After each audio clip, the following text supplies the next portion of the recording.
ರಾಜ್ಯ ಕಾಂಗ್ರೆಸ್ನಲ್ಲಿ ಒಳ ಮೀಸಲಾತಿಯ ಜಟಾಪಟಿ ನಡೀತಾ ಇದೆ. ಬ್ಯಾಕ್ ಟು ಬ್ಯಾಕ್ ಸಚಿವರು ಖರ್ಗೆಗೆ ಭೇಟಿಯನ್ನು ಮಾಡ್ತಾ ಇದ್ದಾರೆ. ದಲಿತ ಬಲಗೈ ಮತ್ತು ಎಡಗೈ ನಾಯಕರಿಂದ ಭೇಟಿ ಮಾಡಿ ಚರ್ಚೆಯನ್ನು ಮಾಡಲಾಗ್ತಾ ಇದೆ. Doctor G Parameshwar, H C. Mahadevappa, Muniyappa, R B. Timmapura ಇವರೆಲ್ಲರೂ ಸಹ ಸದಾಶಿವನಗರದಲ್ಲಿರುವಂತಹ ಖರ್ಗೆ ನಿವಾಸಕ್ಕೆ ತೆರಳಿ ಭೇಟಿಯನ್ನ ಮಾಡಿ ಖರ್ಗೆ ಅವರ ಜೊತೆಗೆ ಮಾತುಕತೆಯನ್ನು ಆಡಿದ್ದಾರೆ.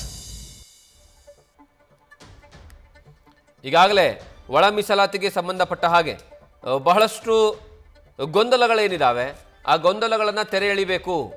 ಈಗ ನಾಳೆ ನಡೆಯುವಂತಹ ನಾಳೆ ಕ್ಯಾಬಿನೆಟ್ ಮೀಟಿಂಗ್ ಇದೆ. ಆ ಕ್ಯಾಬಿನೆಟ್ ಮೀಟಿಂಗ್ನಲ್ಲಿ ಅಂತಿಮವಾದಂತಹ ನಿರ್ಧಾರಗಳನ್ನು ಕೈಗೊಳ್ಳಬೇಕು.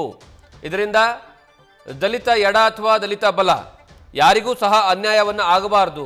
ಆ ಅನ್ಯಾಯ ಆಗಬಾರ್ದು ಅಂತಂದರೆ ಸರ್ಕಾರ ಸಮರ್ಪಕವಾದಂತಹ ಒಳ್ಳೆಯ ನಿರ್ಧಾರವನ್ನು ಕೈಗೊಳ್ಳಬೇಕು. ಎರಡೂ ಸಮುದಾಯಗಳನ್ನು ಪರಿಗಣಿಸಬೇಕು. ಆ ಮೂಲಕವಾಗಿ ಒಳ ಮೀಸಲಾತಿಯ ವಿಚಾರಕ್ಕೆ ಸಂಬಂಧಪಟ್ಟ ಹಾಗೆ ಬಲ ಆಗಿರ್ಬೋದು ಅಥವಾ ಎಡ ಆಗಿರ್ಬೋದು ಯಾರಿಗೂ ಅನ್ಯಾಯ ಆಗಬಾರ್ದು ಅನ್ನುವಂತಹ ಕಾರಣಕ್ಕಾಗಿ ತಮ್ಮದೇ ಆದಂತಹ ರೀತಿಯಲ್ಲಿ ನಾಯಕರುಗಳು ಭೇಟಿಯನ್ನು ಮಾಡ್ತಾ ಇದ್ದಾರೆ. ಹಾಗಾದರೆ ದಲಿತ ಬಲಗೈ ಸಮುದಾಯದಲ್ಲಿ ಯಾರೆಲ್ಲ ಇದ್ದಾರೆ? ಡಾಕ್ಟರ್ ಜಿ ಪರಮೇಶ್ವರ್ ಅವರಿದ್ದಾರೆ, ಗೃಹ ಸಚಿವರು. ಅದರ ಜೊತೆಗೆ ಎಚ್.ಸಿ. ಮಹದೇವಪ್ಪ ಅವರಿದ್ದಾರೆ. ಇವರಿಬ್ಬರೂ ಸಹ ದಲಿತ ಬಲಗೈ ನಾಯಕರು. ಅವರು ಖರ್ಗೆ ಅವ್ರನ್ನ ಹೋಗಿ ತಮ್ಮದೇ ಆದಂತಹ ವಿಚಾರಗಳನ್ನು ಮಂಡನೆ ಮಾಡುವಂತಹ ಕೆಲಸವನ್ನು ಮಾಡ್ತಾರೆ.